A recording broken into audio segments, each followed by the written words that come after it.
KGF എന്ന് പറയുന്ന പേര് നമുക്കറിയാം. അത്രത്തോളം നമുക്ക് പുതുമയുള്ള പേരൊന്നുമല്ല. സോ ഈ ഒരു പടത്തില് ഏതാണ്ട് ബ്രിട്ടീഷ് കാലഘട്ടത്തിൽ ഉണ്ടായിരുന്ന KGF ൽ നടന്നൊരു സംഭവത്തെ ബേസ് ചെയ്തുകൊണ്ടാണ് സിനിമയുടെ സ്റ്റോറി സെറ്റ് ചെയ്യാൻ പോകുന്നത്. കാരണം ബ്രിട്ടീഷുകാര് ഇന്ത്യയിൽ റൂൾ സ്റ്റാർട്ട് ചെയ്ത സമയത്ത് ഈ കോളാർ ഗോൾഡ് ഫീൽഡിനെ കുറിച്ചിട്ട് അറിഞ്ഞ് അവിടെ ചെന്ന് അവിടെയുള്ള ചില ഗോത്ര വിഭാഗങ്ങളുടെ ഹെൽപ്പോട് കൂടിയിട്ട് ഇതിനെ കണ്ടുപിടിക്കും. ഈ ഒരു സ്ഥലം കണ്ടുപിടിക്കും.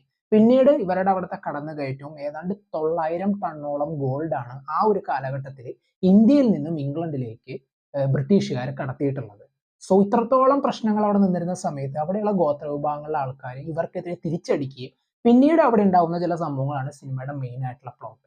ശരിക്കും കോളാർ ഗോൾഡ് ഫീൽഡിന്റെ അടുത്തുള്ള ഗ്രാമങ്ങളിലൊക്കെയാണ് ഈ സിനിമയുടെ ഷൂട്ടിംഗ് സെറ്റ് ചെയ്തിട്ടുണ്ടായിരുന്നത്. കാരണം റിയൽ ലൊക്കേഷനിലായിരുന്നു അന്നത്തെ ആ എൻവയോൺമെന്റ് ഒക്കെ. ഷൂട്ടിംഗ് സമയത്തുള്ള അവിടുത്തെ ആ ഒരു കാലാവസ്ഥയൊക്കെ ഇവർക്ക് ശരിക്കും ഒരു തിരിച്ചടിയായിരുന്നു. പക്ഷെ അതിനെല്ലാം ഭേദിച്ചുകൊണ്ട് അവർ ആ സിനിമയുടെ ഷൂട്ടിംഗ് സക്സസ്ഫുള്ളി പൂർത്തിയാക്കി. നമ്മൾ ഇതിന്റെ ബിഹൈൻഡ് ദ സീൻസ് നമ്മൾ ആ വീഡിയോസ് ഒക്കെ